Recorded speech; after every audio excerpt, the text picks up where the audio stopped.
Milepost 7 Taconite Tailings Reserve Mining Company. These were words heard on the news nearly every day in the 70s. This week's Holding On to History, Dave Anderson looks back at the reserve mine and processing plant that put people to work from Babbitt to Silver Bay, but also made headlines for its apparent threats to the environment. For decades, Reserve Mining Company provided living wage jobs for thousands of people, but at the same time risked the water supply of thousands more.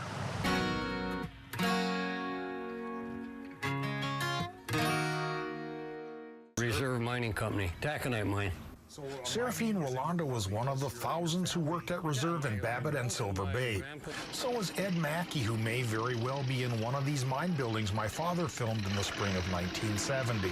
And I worked there from 1969 until 1982 when I got laid off. Ed's family moved to Silver Bay in 1953 as the mine, plant, and town were being built.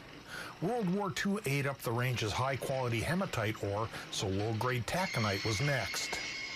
Reserve Mining was the first large-scale taconite processing operation in Minnesota. The competing Erie mine in Hoyt Lakes was built within 2 years.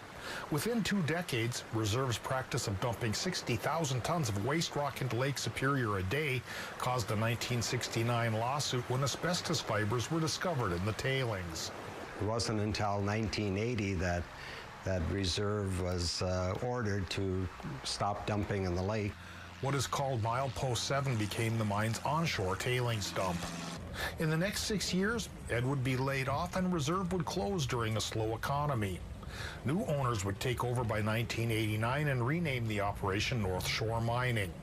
The mine is leaner now and doesn't employ 3,000 people like it did in its heyday.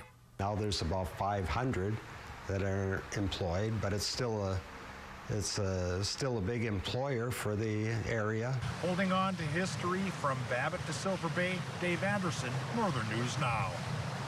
The Bay Area Historical Society maintains a museum, a souvenir shop, and visitor information. And in Silver Bay, all of that's happening where Ed Mackey is a volunteer and is always ready to talk about reserve mining history.